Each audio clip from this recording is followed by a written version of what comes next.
De leader étudiant à général de la rue, Charles Blé Goudet, né en 1972.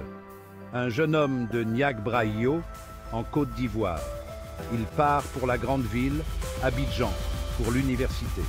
C'est là qu'il trouve sa voie. Blé Goudet devient leader étudiant. Il se bat pour les droits de ses camarades. Il devient président de la fédération estudiantine, la FESI.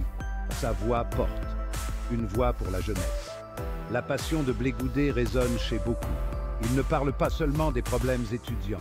Il parle de la Côte d'Ivoire, de son avenir, du besoin de changement. Les gens l'écoutent. Ils voient en lui un leader qui comprend leur combat. La crise ivoirienne, une nation divisée. L'an 2000. La Côte d'Ivoire plonge dans une crise politique. Le pays est profondément divisé. Les tensions sont vives. Blé Goudet, désormais une figure de proue, prend position. Il se range aux côtés de Laurent Gbagbo. Gbagbo, un leader charismatique, promet le changement. Il promet de se battre pour les marginalisés. Blé Goudet fonde le Congrès panafricain des jeunes patriotes, le COJEP.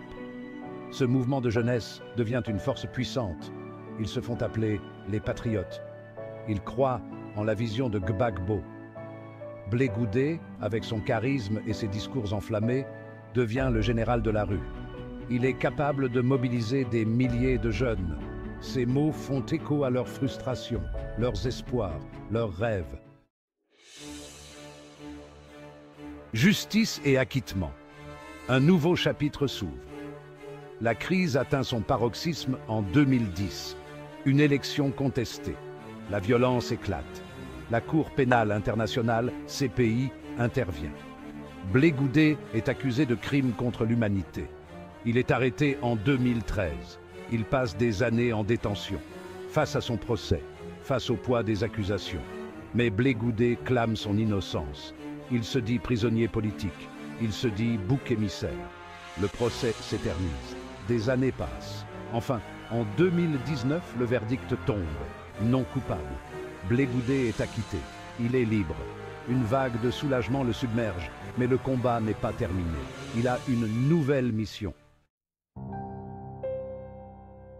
L'appel à la réconciliation, penser les blessures d'une nation. Blé Goudet retourne en Côte d'Ivoire. Il est accueilli par une foule enthousiaste, mais il sait que le pays est encore profondément divisé. Des cicatrices persistent après la crise. Il appelle à la réconciliation. Il appelle au pardon. Il appelle au dialogue.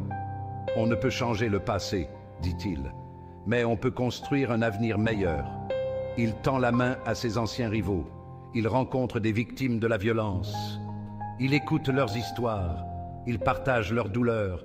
Il sait que la vraie guérison ne peut venir que d'une confrontation avec le passé, ensemble. Un avenir d'espoir, adopter le dialogue et le pardon. Le message de Blé Goudet résonne chez beaucoup. Les gens sont fatigués des divisions. Ils aspirent à la paix. Ils aspirent à l'unité. Le parcours de Blé Goudet, de leader étudiant à général de la rue, puis à défenseur de la paix, est une source d'inspiration. Il montre que la transformation est possible, que même dans les temps les plus sombres, l'espoir peut émerger. Son histoire est un témoignage de la force du pardon, de la force du dialogue, de la force de la réconciliation. Le voyage de Blé Goudet est loin d'être terminé, mais son message est clair.